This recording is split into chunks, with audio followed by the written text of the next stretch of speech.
क्या नतीजे होंगे एग्जैक्ट पोल के रूप में, यह तो मैं नहीं विश्लेषण करता नहीं हूँ, लेकिन जनता की मनोदशा एक ही है, खाली बात नहीं काम चाहिए, केवल नीतीश कुमार चाहिए।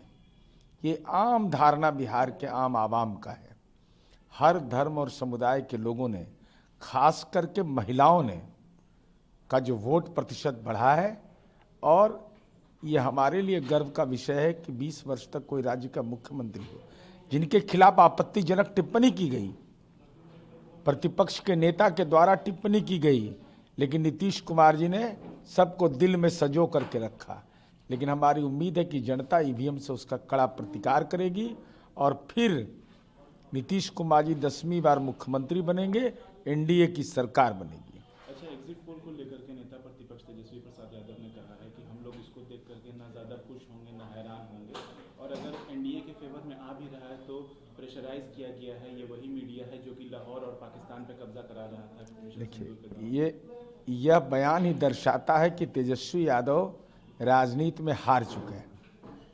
सेकेंड फेज के चुनाव के ठीक एक दिन पहले मान्यवर तेजस्वी यादव ने प्रेस कॉन्फ्रेंस किया और वैशाली में स्ट्रांग रूम की चर्चा की, जबकि उनके उम्मीदवार महनार से रविंदर प्रसाद सिंह ने कहा कि स्ट्रांग रूम में सब ठीक है। रजनीश कुमार जो उनके उम्मीदवार के प्रतिनिधि लालगंज के थे, उन्होंने यह कहा कि भाई वहाँ सारी व्यवस्था ठीक है, तो इसका मतलब आप भयभीत हो गए। और ये बहुत ही राजनीति में कमजोर है, कच्चा खिलाड़ी हैं। उमर भी अपने आप को कच्चा कहते हैं, तर्क में भी कच्चा है। अरे हारा हुआ पहलवान आप हैं। जनता की अदालत में ईवीएम के मशीन पर सवाल खड़ा करते थे आप, ईवीएम में की प्रक्रिया में भाग लिया।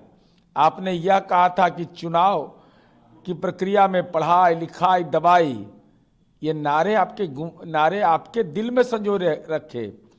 लेकिन 2024 के लोकसभा चुनाव में ही नारा लगाया था। 176 सीटों पर लगभग हम आगे रहे थे एनडीए, तो हम तो बढ़त कायम रखे हुए हैं।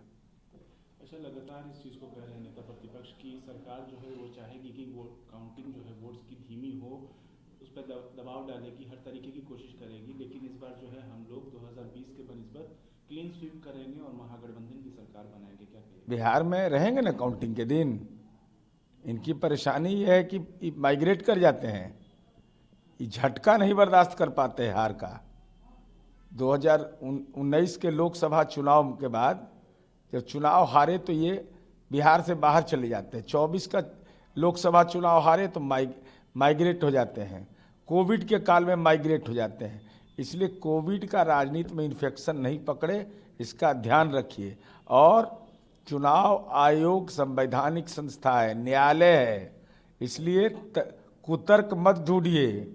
जनता का जो भी जनादेश होगा वह महत्वपूर्ण होगा। कह रहे हैं कि 20 में कम मार्जिन से हम लोग बच गए थे क्योंकि गलत तरीके से जो है वोटिंग काउंट की गई थी। 2024 में 4 सीट पर टंग गए थे, तो 4 सीट पर टंग गए थे, दी कौन टंगा दिया था आपको?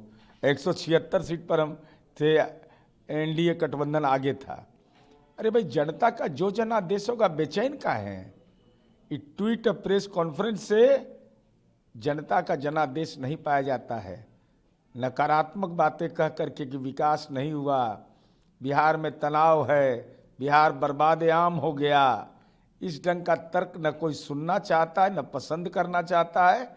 इसीलिए हमारी उम्मीद है कि जनता का जनादेश हमको मिलेगा। यानी इसमें भी कन्फ्यूजन है क्या?